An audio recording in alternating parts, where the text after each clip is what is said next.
오늘도 이 하나님의 말씀이 우리 삶 속에 또 새로운 은혜와 또 각성과 도전과 결단을 일으켜 줄 줄로 믿습니다. 하나님 말씀하여 주옵소서. 자, 우리 그 마음을 가지고 우리 하나님 말씀 한번 높이 들어보시길 바랍니다. 저는 여러분의 손에 늘 말씀이 있게 되기를 바랍니다. 같이 고백합니다. 시작. 주의 말씀은 내 인생의 빛입니다. 주의 말씀은 내 삶을 변화시킵니다. 주께서 말씀하신 대로 나는 하나님의 사랑받는 자녀입니다. 나는 축복의 통로입니다. 오늘도 주의 말씀에 마음의 문을 엽니다. 말씀하여 주옵소서. 듣고 깨닫고 말씀대로 살겠습니다. 아멘. 아멘. 자, 그 고백을 가지고 우리 하나님의 말씀 마태복음 18장입니다. 신약성경 29페이지가 될 텐데요. 마태복음 18장 우리 21절부터 우리 35절까지의 말씀 함께 같이 읽음으로 하나님 말씀 받도록 합니다. 읽습니다. 시작.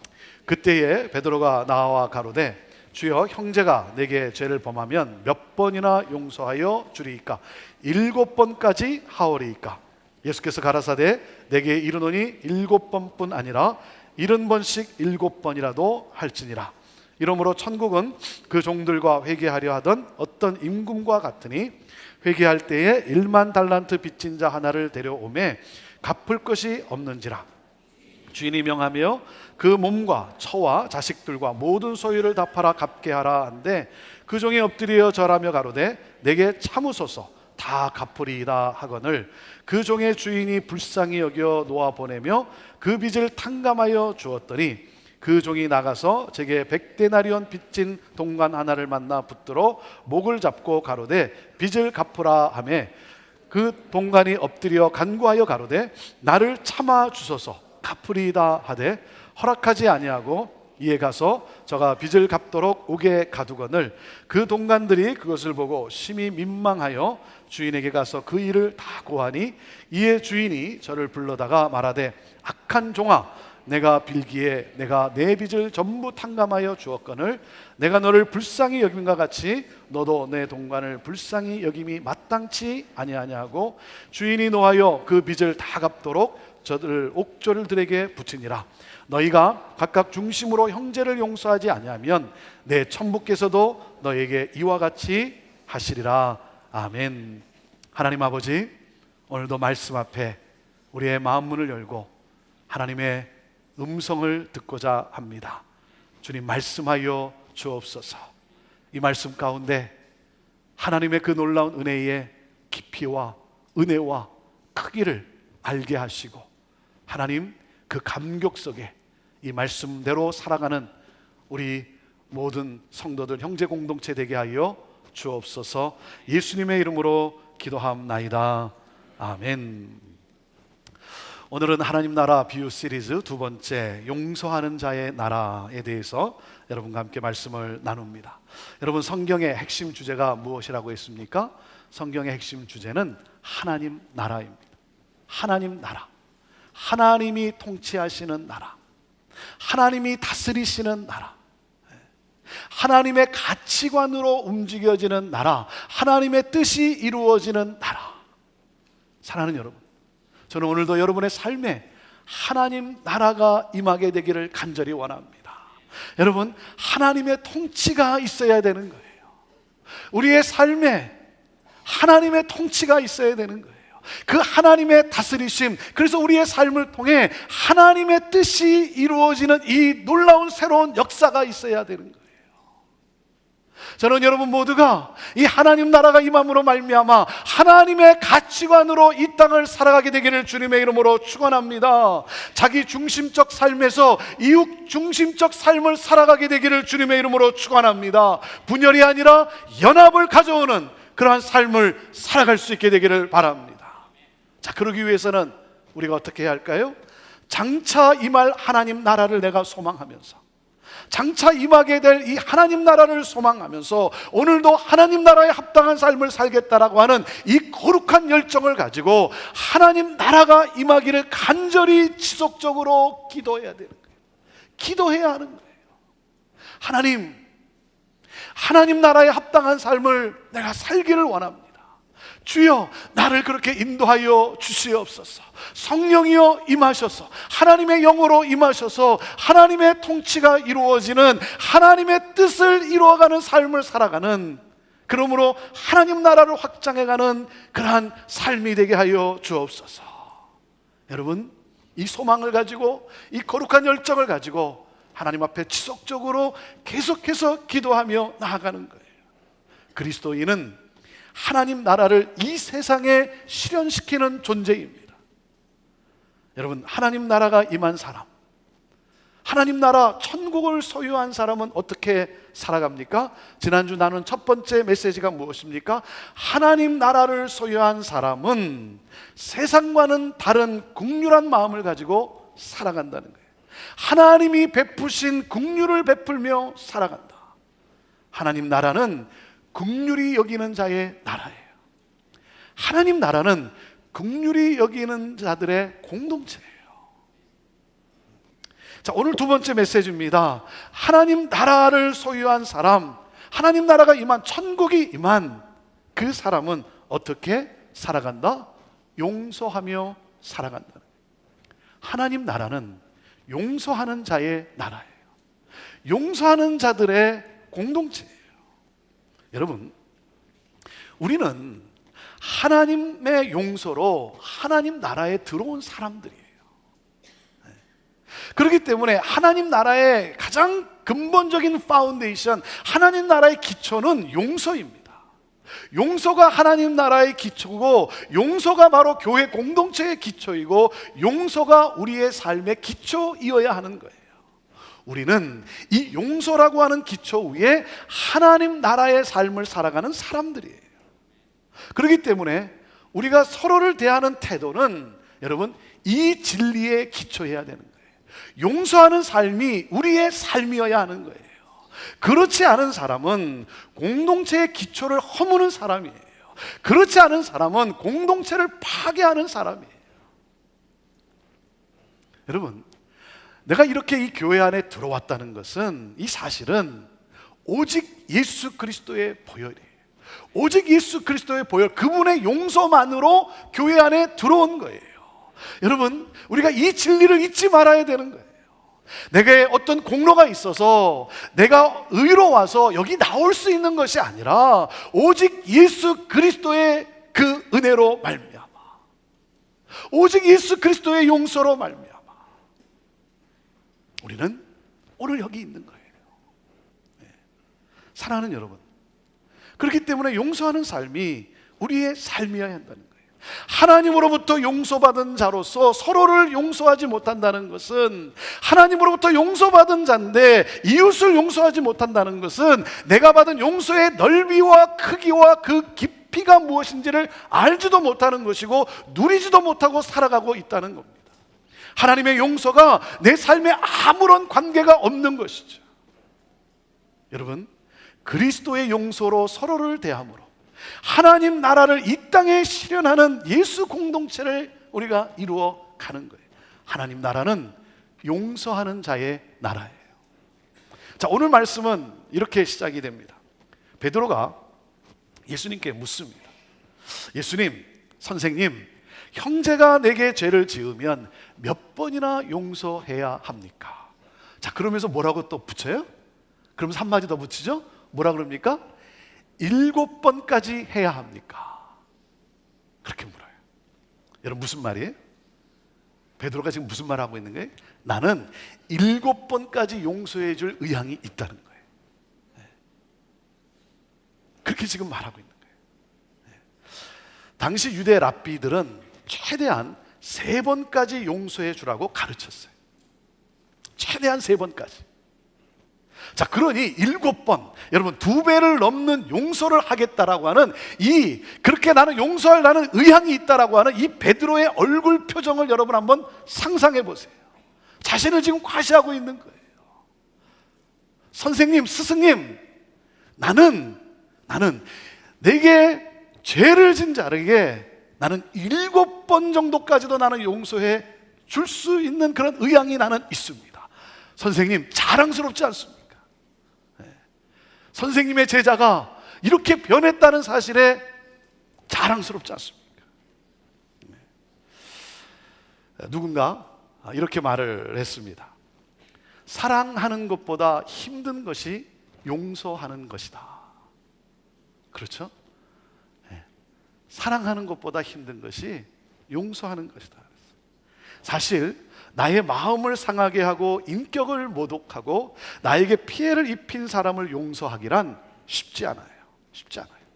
여러분, 한 번도 용서하기 어려운데 3번까지 용서한다는 것, 여러분, 그게 가능하겠습니까? 그러니 베드로가 제안한 7번의 용서는 대단한 수준의 이야기죠. 그래서 그는 예수님으로부터 칭찬을 받을 줄 알았어요. 아, 베드로야, 너야말로 정말 내 제자구나. 그러면서 칭찬을 받을 줄 알았는데 예수님께서 충격적인 대답을 하세요. 자, 22절 말씀을 다시 한번 같이 보겠습니다. 22절 시작. 예수께서 가라사대 내게 이르노니 7번뿐 아니라 70번씩 7번이라도 할지니라 그래요. 순간 베드로와 제자들은 몹시 놀라 얼굴빛이 하얗게 질렸을 거예요. 7번만이 아니라 70번씩 7번이라도 용서하라는 거예요. 여러분, 70번씩 7번이라도 용서하라고 하는 이 주님의 말씀은 무제한의 용서를 말씀하신 거예요. 용서에는 한계가 없음을 말씀하시는 거예요. 용서를 멈추지 말라는 거예요. 용서를 멈추지 말라. 자, 그러면서 한 비유를 말씀하십니다. 1만 달란트 빚을 진 종이 있었어요. 자, 여기서 종이란 임금을 모시는 신하를 말합니다. 그러니까 신하 중에 1만 달란트를 빚진 신하가 등장하는 거예요. 제자들은 또 놀랐을 거예요. 아니, 이 신하가, 여러분 생각해 보세요. 임금에게 빚진 빚의 액수가 얼마라고요? 얼마예요? 1만 달란트라는 거예요. 여러분, 1달란트는 6천 데나리온입니다. 1달란트가 6천 데나리온이에요. 당시 노동자 하루 임금이 1데나리온이에요. 여러분, 그러니까 1달란트라고 하는 것은 약 16년치의 품삯이에요. 1달란트가 16년치의 품삯입니다. 1만 달란트는 16만 년. 1만 달란트라는 것은 16만 년치의 품삯이에요. 이 신하는 상상할 수 없는 천문학적인 빚을 진 상태예요. 여러분, 무슨 수로 갚겠습니까? 무슨 수로 갚을 능력이 없을 뿐더러 무슨 수로 갚겠어요? 그래서 25절에 보면 임금은 법대로 신하 자신과 아내와 자식들과 모든 소유를 다 팔아 갚게 하라고 명합니다. 여러분, 다 팔아도요, 노예로 내 몸을 들여도 팔아도 여러분 갚을 수 없어요. 무슨 말입니까? 빚을 갚지 못하는 것에 대한 형벌이죠. 형벌이에요. 그러니까 이 신하가 사정을 합니다. 자, 26절 말씀을 읽어보세요. 26절 시작. 그 종이 엎드려 절하며 가로되 내게 참으소서 다 갚으리이다 하거늘. 여러분, 갚을 수 없어요. 신하의 상황은 절망 자체예요. 이때 반전이 일어나요. 사정하는 신하를 임금이 불쌍히 여겼어요. 그의 처지를 긍휼히 여겨서 그 어마어마한 금액을 다 탕감해 주었어요. 제자들은 여기서 또다시 한번 놀랐을 거예요. 아니, 1만 달란트를 아무 조건 없이 그냥 탕감해 주었다는 거예요. 여러분, 죽었다 깨어나도 일어날 수 없는 일이에요. 이건 도저히 일어날 수 없는 일이에요. 그리고 세상에 이런 임금이 어디 있겠습니까?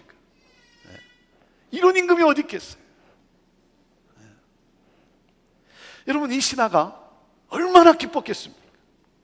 얼마나 기뻤겠어요?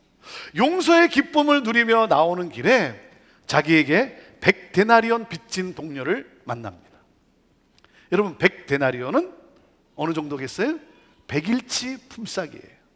100일치 품삯. 그러니까 뭡니까? 약 3개월치예요. 약 3개월분의 월급이에요.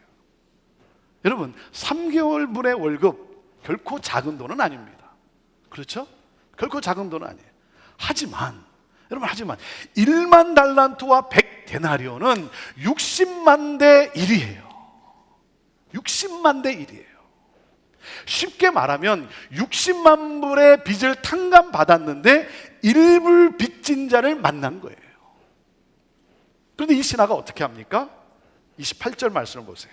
자, 28절 읽습니다. 그 종이 나가서 제게 100데나리온 빚진 동관 하나를 만나 붙들어 목을 잡고 가로되 빚을 갚으라 하며, 목을 잡고 멱살을 잡았다는 거예요. 다시 말하면 신체적 폭력을 가했다는 거예요. 이 동료가 사정합니다. 어떻게 해서든 갚겠다라고 합니다. 자, 29절 말씀 보세요. 이 동료가 뭐라고 말합니까? 29절 시작. 그 동관이 엎드려 간구하여 가로되 나를 참아 주소서 갚으리이다 하되. 엎드려 간구하여 나를 참아 주소서 갚으리이다. 여러분, 어디서 많이 읽은 말씀 같지 않아요? 26절에 똑같은 말이에요. 이 장면은 뭡니까? 조금 전에 1만 달란트를 빚진 신하가 임금에게 보여준 태도와 말을 그대로 반영하고 있어요. 그는 조금 전 임금 앞에서의 자기 모습을 뭐예요? 지금 이 동료에게서 보았을 거예요. 조금 전에 자기가 임금 앞에서 어떻게 했어요? 엎드려서 나를 참아주소서 내가 갚으리이다 그렇게 고백했던 이 신하가 지금 100데나리온 빚진 동료에게서 여러분 똑같은 말을 듣고 있는 거예요. 똑같은 장면을 여러분 생각하지 않았겠습니까? 그것을 보지 않았겠습니까? 아니 여러분 보았어야 하는 거예요. 보았어야죠. 자기가 어떻게 그 빚을 탕감받았는지 그 장면, 그 상황이 그에게 느껴졌을 거예요.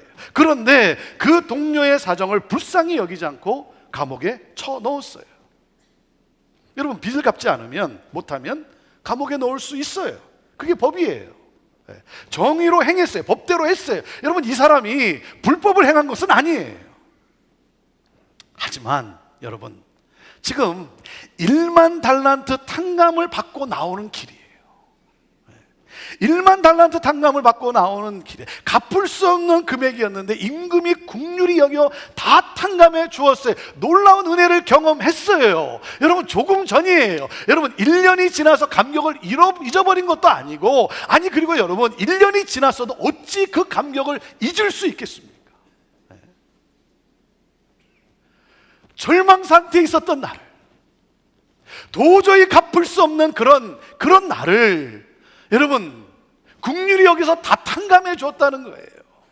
그게 1년이 지났다고 해서 여러분 10년이 지났다고 해서 여러분 잊을 수 있는 일이겠습니까? 그런 그가 100데나리온 빚진 동료를 그 자리에서 감옥에 집어넣었어요. 그 내용을 들은 임금이 그 신하를 부릅니다. 33절 보세요. 33절 읽습니다. 시작. 이에 주인이 저를 불러다가 말하되 악한 종아, 내가 빌기에 내가 내 빚을 전부 탕감하여 주었거늘. 자 33절. 내가 너를 불쌍히 여긴과 같이 너도 내 동관을 불쌍히 여김이 마땅치 아니하냐 하고. 너가 긍휼을 입은 것처럼 그 사람에게 마땅히 긍휼을 베풀어야 하지 않냐. 여러분 그리스도인은요 법대로 사는 사람이 아닙니다. 우리 그리스도인은 옳고 그름으로만 살아가는 존재가 아니에요. 그것은 하나님의 자녀의 성품이 아니에요. 그것은 하나님 나라의 삶이 아니에요. 여러분 가장 비참한 가정은 어느 가정입니까? 가장 비참한 교회가 어느 교회예요? 법대로 합시다 하는 교회예요. 법대로 합시다. 긍휼이 없는 가정, 긍휼이 없는 교회, 그게 가장 비참한 가정이고 가장 비참한 공동체 아닙니까? 여러분 그리스도인이라고 하면서 긍휼이 없다면 그것은 하나님을 모욕하는 자예요. 이건 악한 죄인이에요. 그래서 임금이 뭐라 그랬어요? 너는 실로 악하다 그랬어요. 너는 정말 악한 자다. 왜? 자신이 1만 달란트의 빚을 탕감받은 자로서의 모습을 조금도 보여주지 못하고 있어요. 보여주지 않았어요. 자, 그래서 임금이 어떻게 합니까? 34절 읽어볼까요? 시작. 주인이 노하여 그 빚을 다 갚도록 저를 옥졸들에게 붙이니라 그랬어요. 여러분 옥졸들이란 torturer스예요. torturers. 고문을 가하는 사람들이에요. 그를 그냥 감옥에 가둬둔 그 자체가 아니고 뭐예요? 영원한 고통의 형벌에 그가 처해졌다는 거예요. 영원한 이 고통의 형벌, 거기에 처해졌다는 거예요. 자, 이 비유를 통해서 주님께서 주시는 메시지가 무엇입니까? 그것은 바로 이 비유의 결론인 35절이에요 35절 읽습니다. 시작. 너희가 각각 중심으로 형제를 용서하지 아니하면 내 천부께서도 너희에게 이와 같이 하시리라. 여러분, 형제를 마음으로부터 용서하라는 거예요. 형제를 진심으로 용서하라는 거예요. 왜 용서하지 못합니까? 왜 용서하지 못할까요? 이런 이유 때문 아닐까요? 첫째, 내가 당하는 것만을 생각하고 거기에만 초점을 맞추기 때문 아닐까요? 내가 당하는 것만 생각해, 나만 생각해, 거기에만 초점을 맞추기 때문에. 내가 많은 것을 탕감받은 것은 생각하지 않고, 내가 얼마나 큰 은혜를 받았는지 그것은 생각하지 않고, 내가 입은 피해만 생각하고 있는 거예요. 내가 입은 피해만. 왜 용서하지 못합니까? 둘째, 나는 의롭고 나에게 상처를 준 자는 악하다라고 하는 이 이분법적인 사고 때문 아니겠습니까?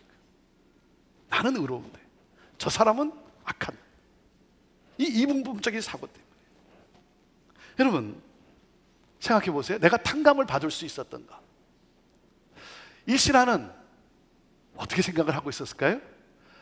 나오면서 어떤 생각을 했을까요? 내가 탕감을 받을 수 있었던 것은, 맞아, 내가 말을 너무나 잘해서 임금의 마음을 내가 움직여서, 임금의 마음을 내가 사로잡은, 내가 정말 잘 설득했어.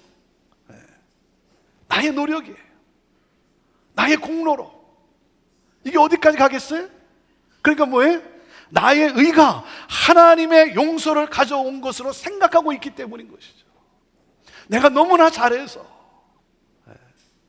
내가 정말 잘 노력해서, 나의 의가 하나님의 용서를 가져온 것으로 생각하기 때문인 거예요.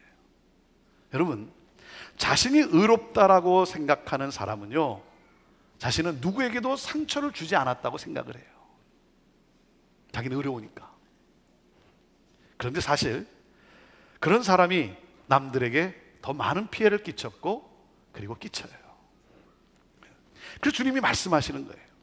그 원수가 나에게 행한 일을 생각하기보다 하나님이 나를 위해 얼마나 큰 은혜를 베풀었는지 먼저 생각해 보라는 거예요. 그것을 먼저 생각해 보라는 거예요.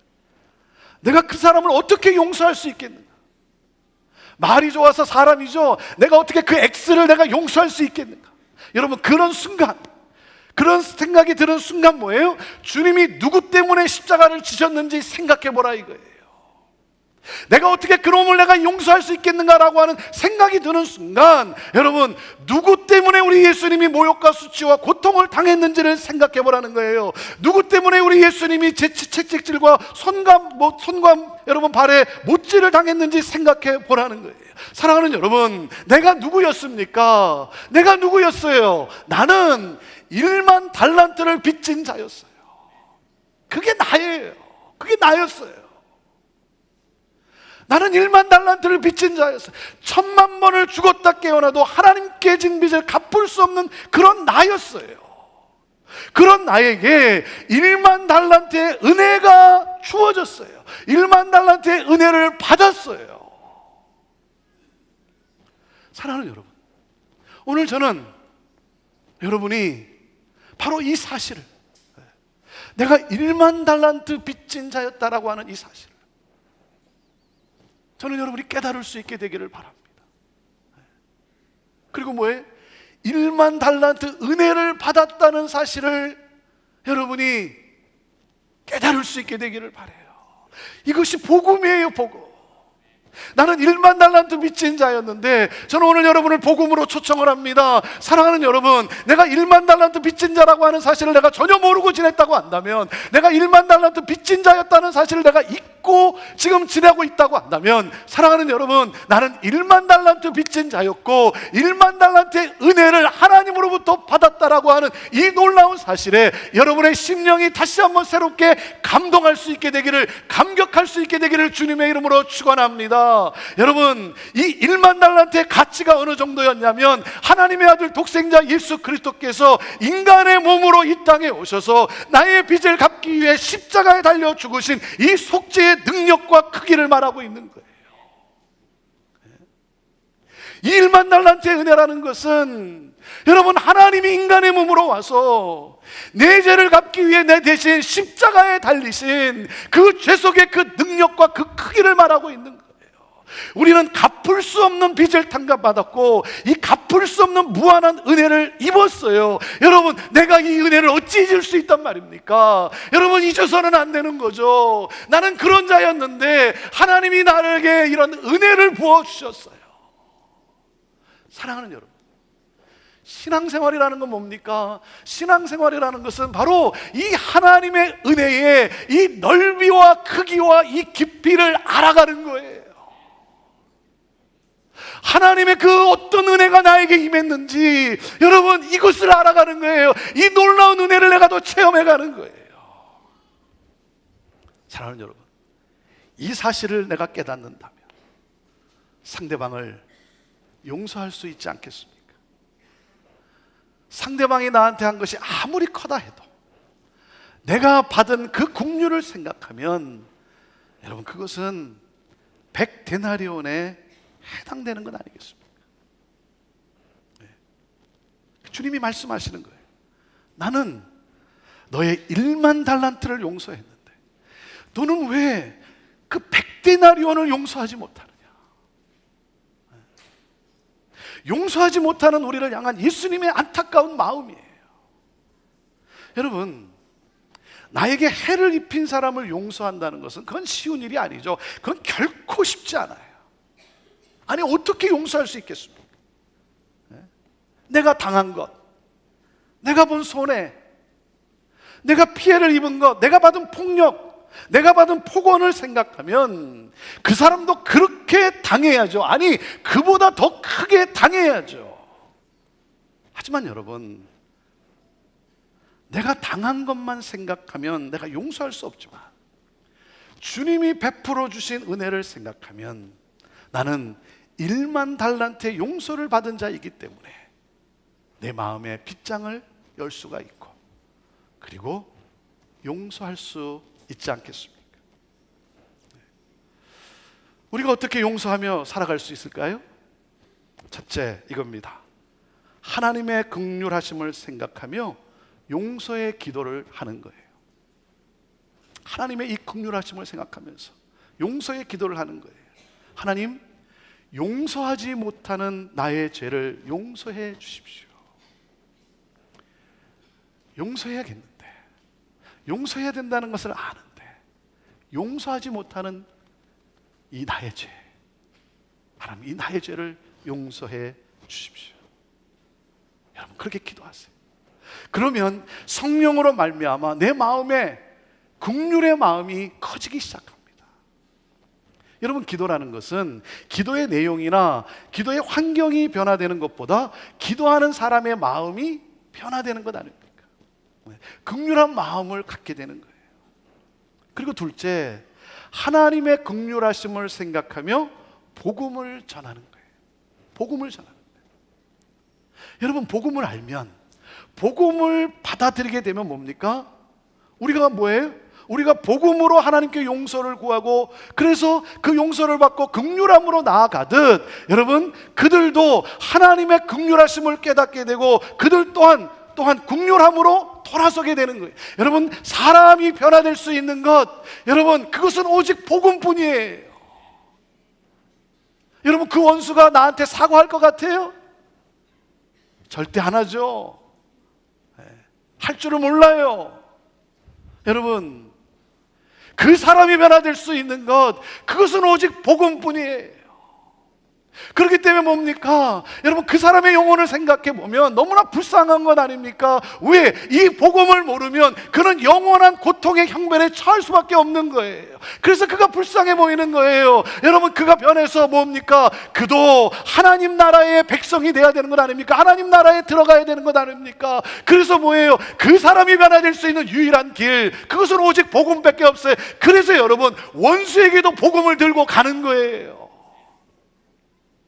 원수지만 그 원수가 면할 수 있는 것, 그 원수가 회개하고 돌아올 수 있는 것, 그것은 오직 복음뿐이에요. 그래서 여러분, 원수에게도 복음을 들고 가는 거예요. 여러분, 살다 보면 우리가 잘 아는 대로 상처를 받기도 하고 상처를 주기도 합니다. 교회도 마찬가지예요. 이렇게 함께 지내다 보면 상처를 주기도 하고 상처를 받기도 해요. 여러분, 교회에 대한 잘못된 신화를 버리세요. 여러분, 뭡니까? 상처가 있음에도 불구하고 용서하고 사랑할 수 있다면 그것이 바로 행복한 가정이고 그것이 바로 좋은 교회예요. 교회는 1만 달란트의 용서와 은혜를 받은 사람들이 모인 공동체예요. 그게 교회예요.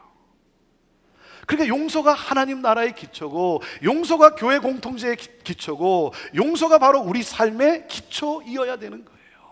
교회는 1만 달란트의 이 빚을 탕감받은, 용서받은 자들로서 뭡니까? 그 용서가 흘러가야 되는 것,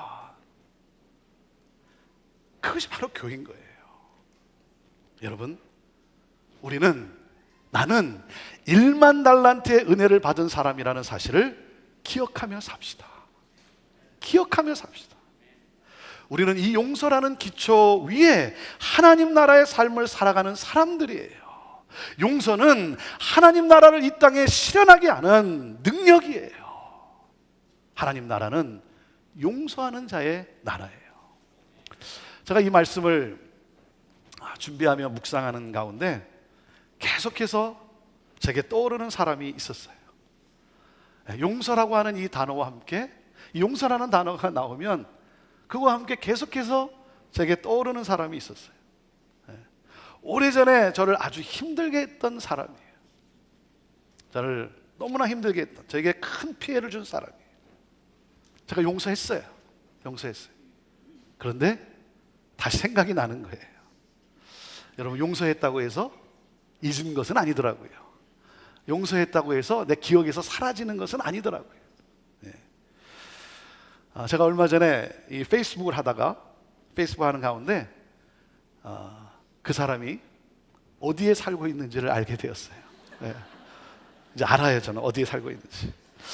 그래서 언젠가 분명히 만나게 될 텐데, 그래서 이런 생각을 했어요. 만나면 한번 물어볼까? 이런 생각을 했어요. 저는 그 사람을 용서했어요. 그래서 만나면 난 당신을 용서했다고. 난 당신을 용서했는데 내가 궁금한 게 하나가 있는데, 내가 당신 때문에 입은 피해가 얼마나 큰지 당신은 알기는 하냐고 내가 물어볼까? 라고 하는 그런 생각이 있었어요. 저는 다시 보상해달라는 게 아니에요. 보상해주는 건 원치도 않아요. 나는 용서했어요. 용서했는데 그 사람이 내가 얼마나 큰 피해를 입었는지 알기는 할까? 이걸 좀 물어볼까? 그런 생각이 있었는데, 그런 날을 보면서 제가 그조차도 묻지 않고 웃음으로 안아주기를 제가 결심했어요. 잘 될지는 모르겠는데 성령께서 그렇게 되도록 도와주기를 제가 기도합니다. 제가 그렇게 기도해요. 성령께서 그렇게 되도록 도와주기를 기도해요. 우리 다시 한번 35절 말씀을 봅시다. 35절 말씀 시작. 너희가 각각 중심으로 형제를 용서하지 아니하면 내 천부께서도 너희에게 이와 같이 하시리라. 아무 자격 없는 나에게 하나님의 긍휼이 임했어요. 하나님이 용서해 주셨어요. 여러분, 하나님의 용서를 입은 자는, 1만 달란트의 빚을 탕감받은 자는 그 은혜에 대한 반응으로 형제를 진심으로 용서하며 살아간다는 거예요. 용서하며 살아간다는 거예요. 그렇지 않으면 뭐라고 말씀하고 계세요? 최후의 심판 때 하나님의 용서를 입지 못한다는 거예요. 용서 없는 심판을 맞게 된다는 거예요. 무슨 말입니까? 여러분, 형제를 용서하지 않는 자가 스스로 택하는 결과예요.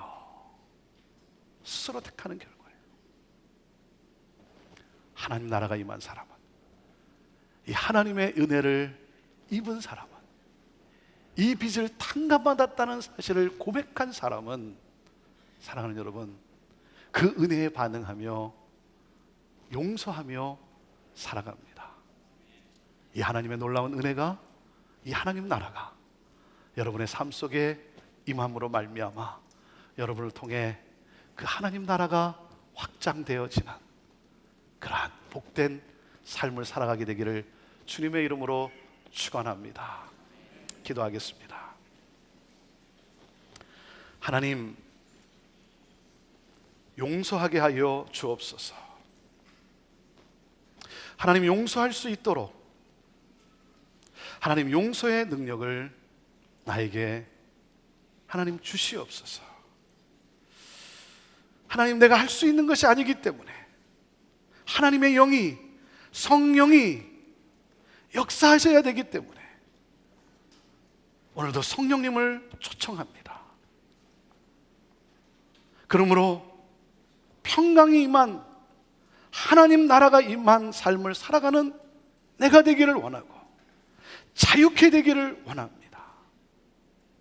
하나님, 하나님의 용서가 흐르는 삶, 주님의 몸된 교회가 그 어떤 것보다도 이 하나님 나라의 기초인 이 용서가 움직여지는, 용서가 흘러가는 그러한 공동체, 하나님